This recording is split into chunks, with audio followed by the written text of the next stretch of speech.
Welcome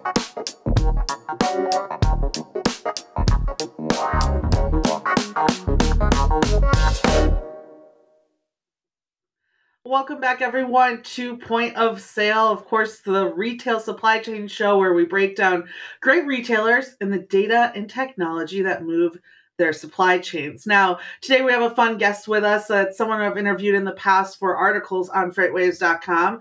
But I think it's actually the first time we've had him on the show. So excited to, of course, dive into in the second half here some artificial intelligence in sourcing news, since that's all the rage everyone can talk about right now, of course, is when, who, and how are we adding AI to our supply chains? Well, we'll dive into that here in a second. But, something that's really fascinated me over the past, honestly, the past couple months, but it's really started to heat up over this past week. Now, we're talking tea, we're talking drama, so I had to bring some with me. We'll sip this real quick. Delicious. And the tea is grocery store drama tea. Now, I'm just going to hold this because honestly, it's really good. We're talking today about Kroger-Albertsons deal, the wonderful merger that has hit all of our headlines here. I personally never shopped at Albertsons before. Big Kroger fan, was just there last night. And there's some drama coming up with it as well. We're going to dive into it. But first, I want to bring up a chart that kind of explains exactly where we stand. So here right now, we have a total U.S. digital grocery sales by share by company from 20 to 24. Now, if we take the blue and the light gray columns, that will be that merger. Now, because of how large that would create market share, the Federal Trade Commission, of course, wants their 2 cents in this thing. I think what's really surprising, though, well, not maybe surprising on the Walmart side, but the Amazon side, right? That those black squares right there. Now, keep in mind that does include Whole Foods, but it also includes Amazon's groceries. So with this chart in mind, I want to continue on with this here and dive into the tea a little bit more with you today. Now, because, like I said, that merger would actually create one of the largest supermarket mergers of all time. Well, the Federal Trade Commission couldn't keep their hands off of it. And the people won't stand for it either. That's part of this as well. I mean, really, to be honest with you, together they're going to hold over 5,000 stores, 4,000 pharmacies, if we want to talk about health of this country, and 2,000 fuel centers on top of it, right? Hey, talk about our cars and all those grocery / fuel bonus points. Well, they will all be combined to create a pretty hefty hold on the market share of grocery. Now, likely, if this does get approved, which it's up in the air, this could be about 2 years. Some say by the end of this year, Kroger in particular, but we'll see how it goes. There's a chance in order to get this approved that these stores, that Kroger and Albertson will have to drop somewhere between 250 to 300 stores. Now, that could get really interesting, especially because, well, there's some competitors in this space, right? Would love to get their hands on those. And likely, if that happened, these would be stores available in the Pacific Northwest, Southern California, Phoenix, and Chicago in order to make this a little bit more of a fair merger. Now, Amazon even said in their last 2022 earnings, full year earnings, that they themselves want to get deeper into grocery. And what that would mean physical stores. So what a crazy coincidence this happens to be happening at the same time. Walmart, I'm sure, would love to expand into those areas as well. And of course, there's an opportunity for small, medium-sized grocers to get in there too. But like I said, the people aren't too happy about it. Now, there's a lot of criticism that this type of merger is going to lead to, one, job insecurity. A lot of these stores in particular that could be dropped have union members behind them. Or there's a number of people who have been a part of grocery mergers in the past who are warning those in these situations now that your jobs aren't safe. Now, Kroger is doing everything they can to prove that not to be true. In a perfect world for them, they wouldn't drop any stores, of course. That likely isn't going to happen. They're looking to invest over $1 billion in associate wages after this deal does close. And there is rumor that possibly FTC could tell them that they have to close up to 650 stores. And if that happens, deals done, so not happening, at least from Kroger's end as well. Now, like I said, a lot of angry people are behind this. We've got a lawsuit of just 25 consumers in 11 states fighting against this. The biggest concern, right, is their market share. Could they raise prices? Could groceries become more expensive? Again, the union employees are not too particularly happy about this and the stability of their jobs over time. There's also a Stop the Merger coalition of over 100 organizations in particular who have actually started a site called No Grocery Merger. I would actually take some time and check this out. Just because at the end of the day, there are people that are part of these stores. As amazing as these deals are in here, we get excited, especially over the company value of things, the company of Albertson, the company of Kroger. People are the reasons that these stores are functioning at the way that they are, right? When you can't find something, which happens quite frequently, a human is usually the one helping guide you to that place. The other day, I left some of my groceries at the bottom of my cart like an idiot, went back, and it was a person who actually caught it and waited for me because she had a feeling I was coming back for it. A robot's not doing that. So I would actually push all of you to just go check out the site, nogrossarymerger.com, and hear from the people and their thoughts on this merger. Whether or not you believe in it, well, this is no opinion of mine, no opinion of FreightWaves. I just think it's an interesting site to hear how past mergers like this have affected employees, how employees feel about it today, and how even states like Colorado and Washington are even pursuing their own investigations against this merger as well. So, bottom line is we're going to have probably some employees who aren't going to, unless Kroger sticks to their word, be in some interesting hiring positions.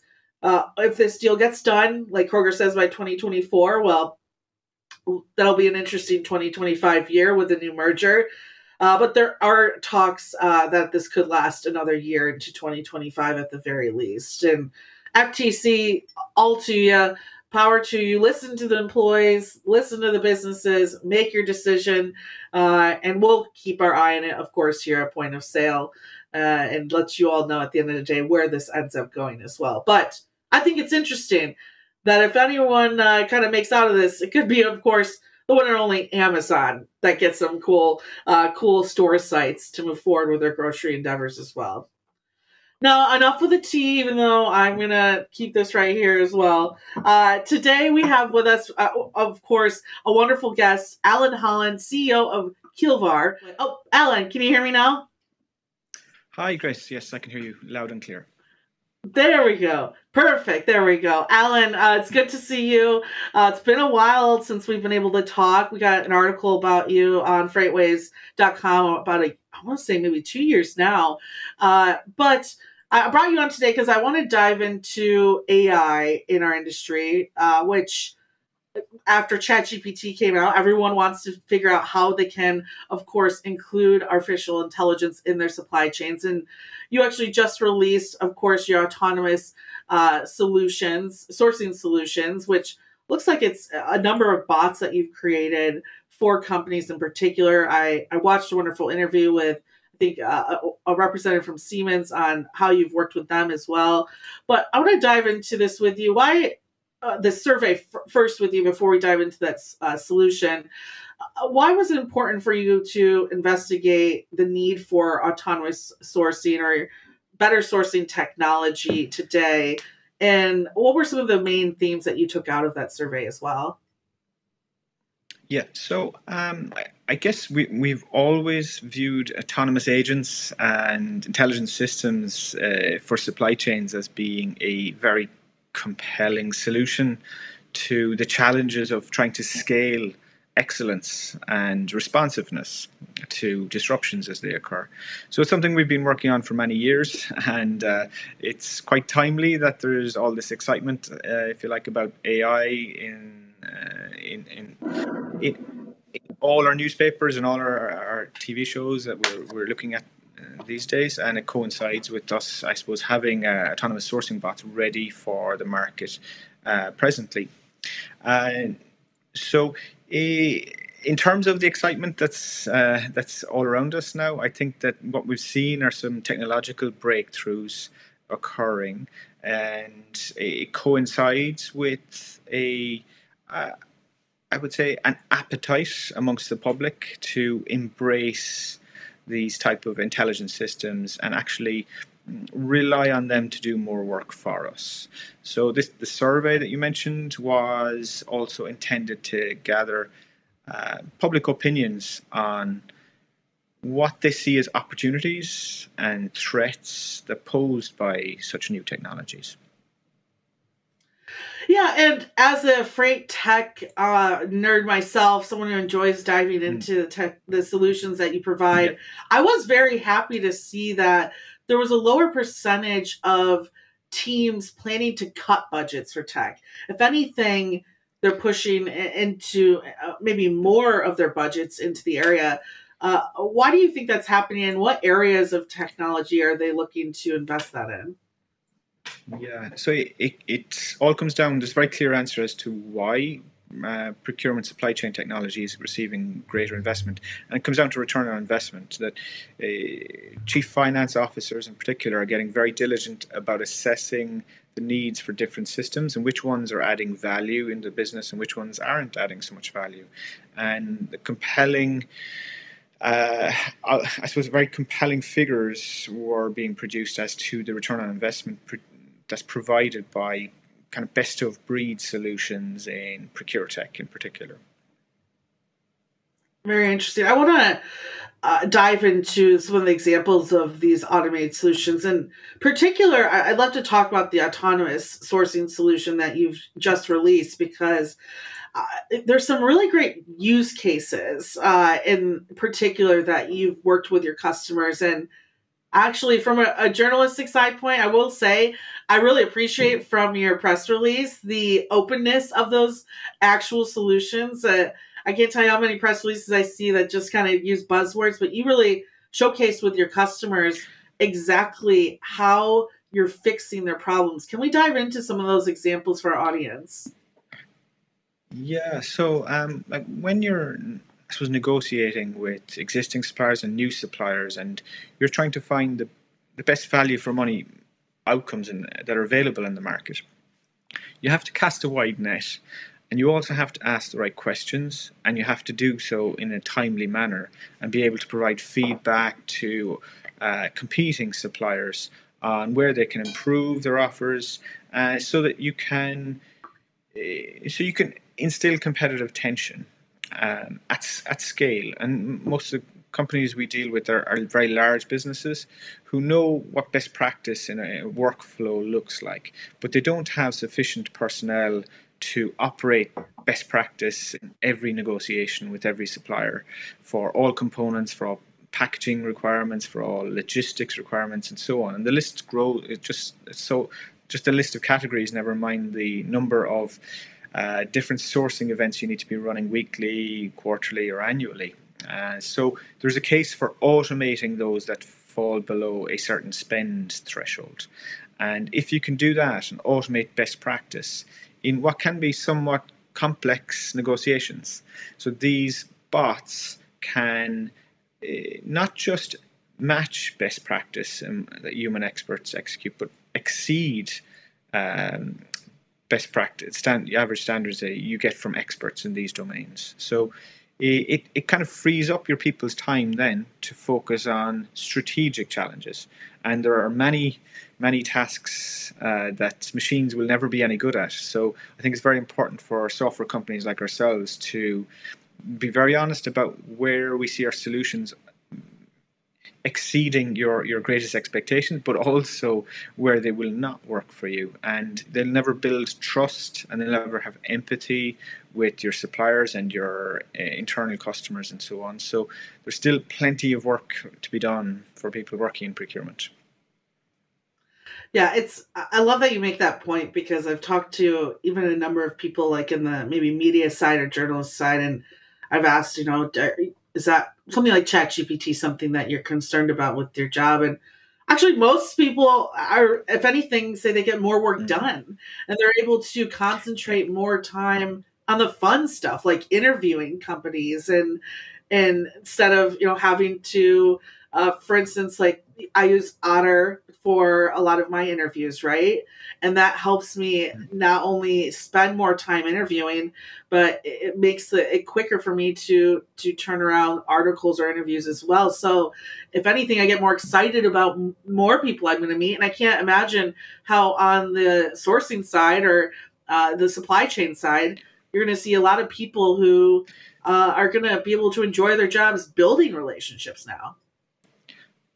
That's it. They'll be saying goodbye to the spreadsheets and actually saying hello to more of their suppliers and their internal customers in person. So they get to meet them, get to know them, get to share and understand their what makes them tick and what they really value. And if they can do that, and then give the sourcing bots more accurate instructions as to what the business desires or what outcomes are valued, then everybody's a winner.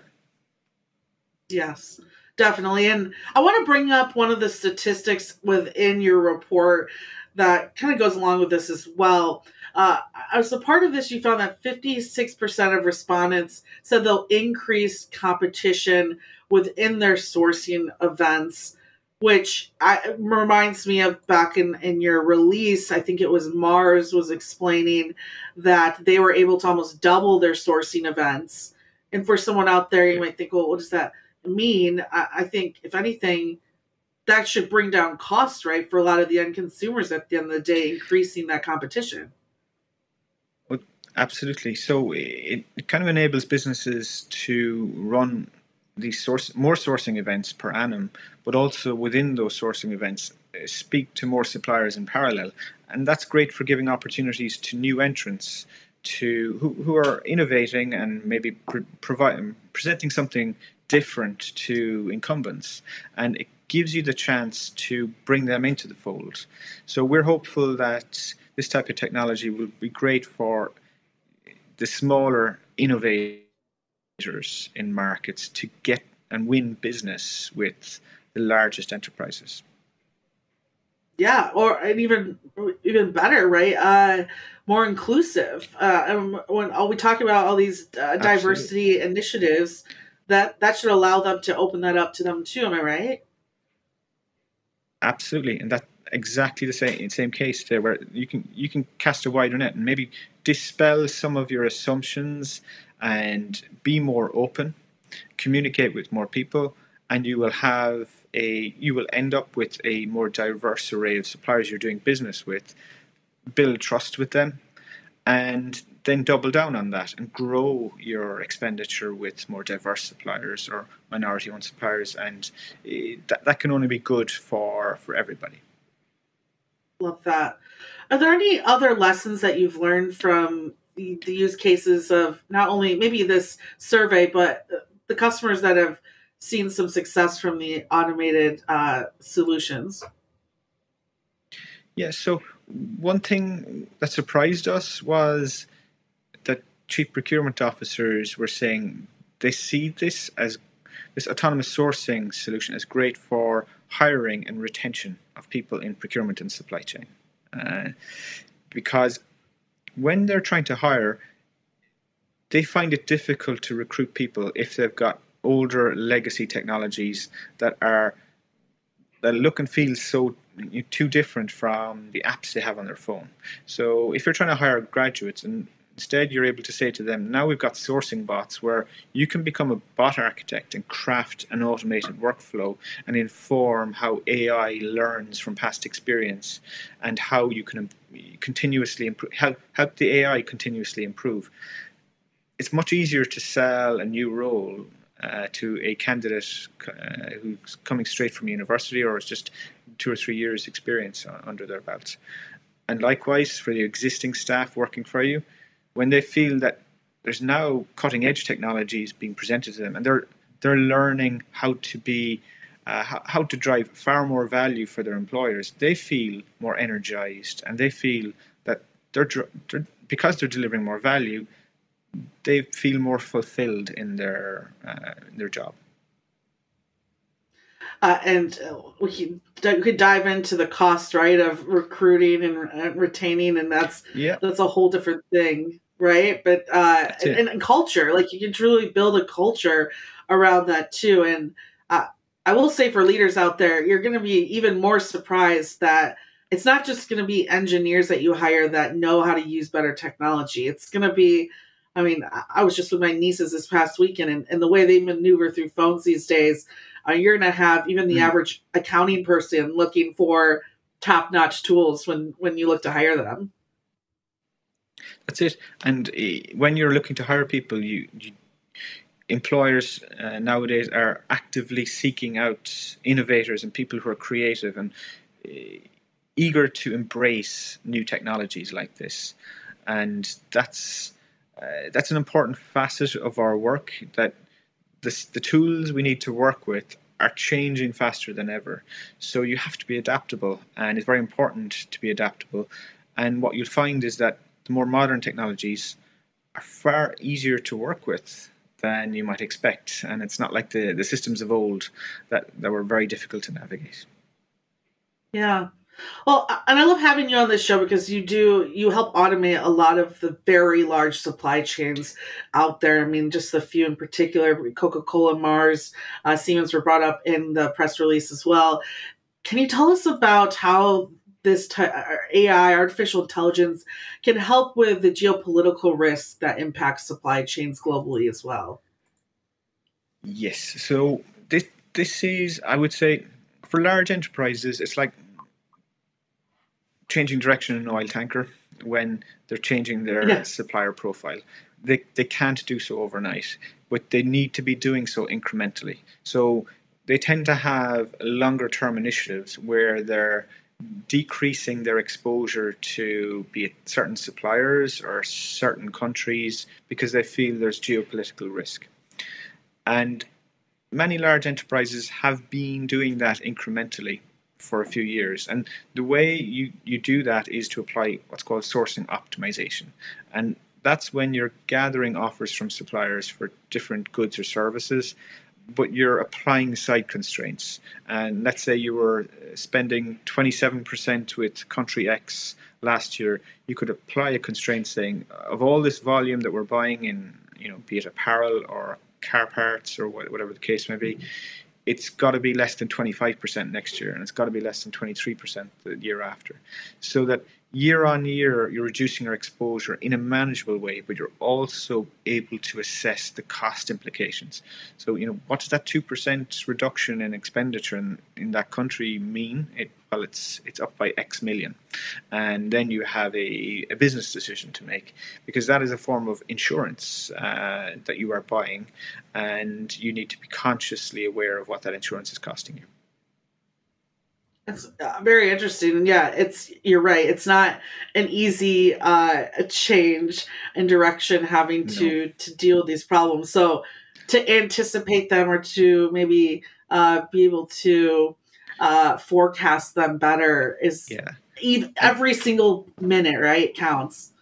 that's right. And I would say the best performers tend to design for resilience, right? So if it is a car part, instead of having a sole supplier, it's very important that you try and design your car parts or your electronic components or the, let's say, ingredients you rely on, so that you can source from two or more suppliers.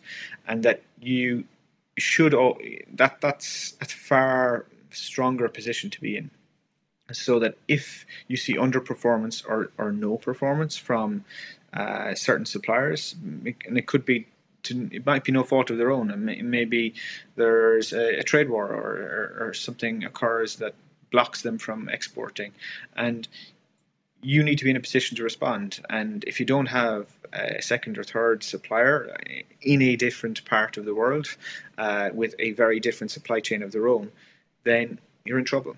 So I think during COVID, many companies realized how exposed they were to a small number of suppliers where the spend volumes were small. And this is the thing that I think most people didn't realize, is that key components might be cheap, but if there's just one supplier for them, you're vulnerable. Yeah. Yeah, very vulnerable. And with consumers already watching every penny that they are spending, if you were to increase price because of that problem, they're going to take note very, very quickly as well. To wrap this up with you, for companies looking to start their maybe AI journey in sourcing, what advice would you give them?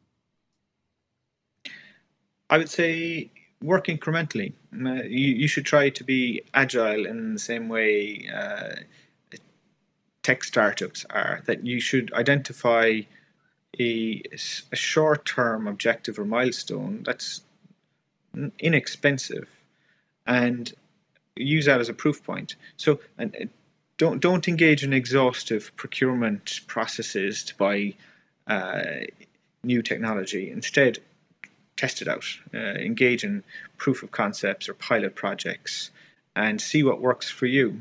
And if you see value, then you have the information you need for a business case to then double down on that. And you can incrementally keep growing and growing and growing that investment.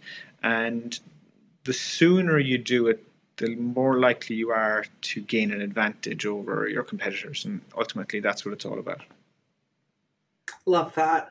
Well, everyone, you can go check out Keelvar. What's the website as well? Just keelvar.com. There's Perfect. lots of resources, white papers, webinars on things like how to incorporate sustainability in your sourcing processes and how to automate it. There's a wealth of information on keelvar.com. Love that. Thank you, Alan. We'll have to bring you back on as well and keep the good AI fight out there. We appreciate your work, and for our audience as well. Of course, Point of Sale is a community, so make sure you head to www.freightwaves.com. Who still says that? .freightwaves.com/POS in order to sign up and become a part of our Point of Sale community and get our Point of Sale newsletter. Make sure you guys go to live.freightwaves.com as well and go check out our event in Cleveland. We're going to be there in June 21st to the 22nd for the Future Supply Chain, of course, with the wonderful JB Hunt 360. And you'll see me doing the radio show at the wonderful Rock and Roll Hall of Fame. Who can't wait for that? I can't. Until then, keep spending so we have a retail show to talk about. And I'll talk to you all next week.